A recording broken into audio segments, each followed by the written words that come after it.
nous commencerons par dire ce que ce livre contient de nouveau.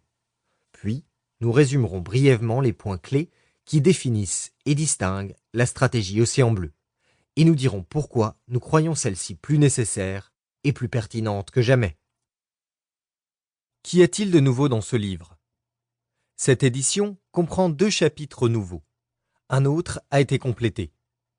Voici en substance les défis et les embûches rencontrées par les dirigeants et les réponses que nous leur apportons.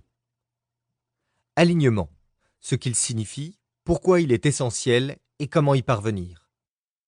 Un problème qui nous a été signalé et auquel nous avons vu des organisations confrontées est l'harmonisation de leur système d'activité, y compris leur réseau de partenaires extérieurs en vue de créer, en pratique, une stratégie Océan Bleu durable.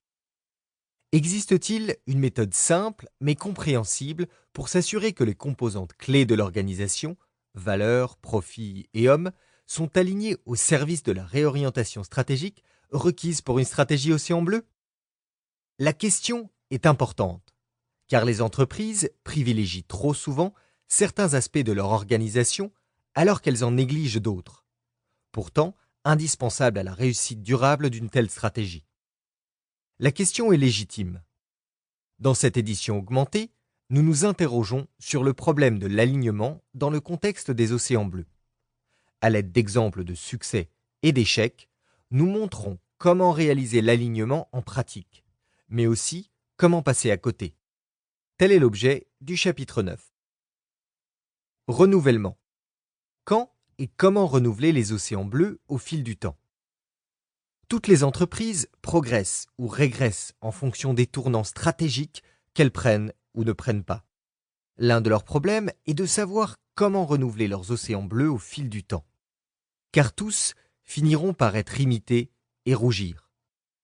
Il est essentiel de comprendre le processus du renouvellement pour que la création d'un océan bleu ne demeure pas un événement ponctuel, mais soit institutionnalisée sous forme d'un processus reproductible dans l'entreprise.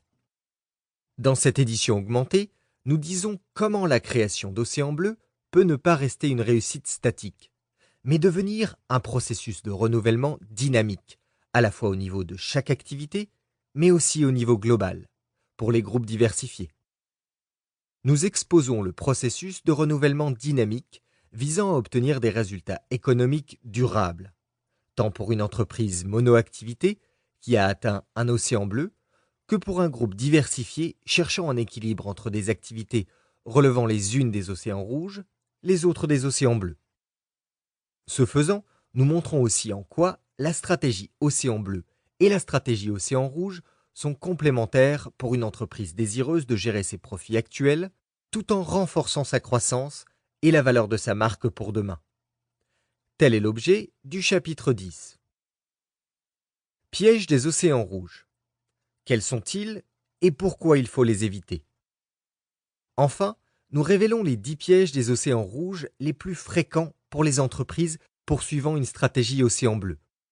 Celles qui s'y laissent prendre ont beau tenter de voguer vers le bleu, elles restent ancrées dans le rouge. Il est essentiel d'y remédier pour parvenir au cadrage nécessaire à la création d'océans bleus. Une fois le concept bien compris, vous pourrez éviter ces pièges et utiliser correctement les outils et méthodes ad hoc pour mettre en œuvre des actions stratégiques qui vous dirigeront vers des eaux claires et bleues. Le chapitre 11 traite de ces pièges des océans rouges. Quels sont les principaux points de distinction? La stratégie Océan Bleu répondait à un objectif simple, permettre à n'importe quelle organisation, grande ou petite, nouvelle ou installée, d'aller vers la création d'océans bleus de manière à se ménager un maximum d'opportunités tout en réduisant ses risques au minimum. Ce livre s'attaque à plusieurs croyances qui traînent depuis longtemps dans le domaine de la stratégie. S'il fallait faire un gros plan sur les 5 points de distinction essentiels qui font l'intérêt de ce livre, ce seraient les suivants. Il ne faut pas mettre la concurrence au centre de la réflexion stratégique. Trop d'entreprises laissent la concurrence leur dicter leur stratégie. La stratégie Océan Bleu montre que trop se focaliser sur la concurrence revient trop souvent à s'ancrer dans l'océan rouge. Le cœur de la stratégie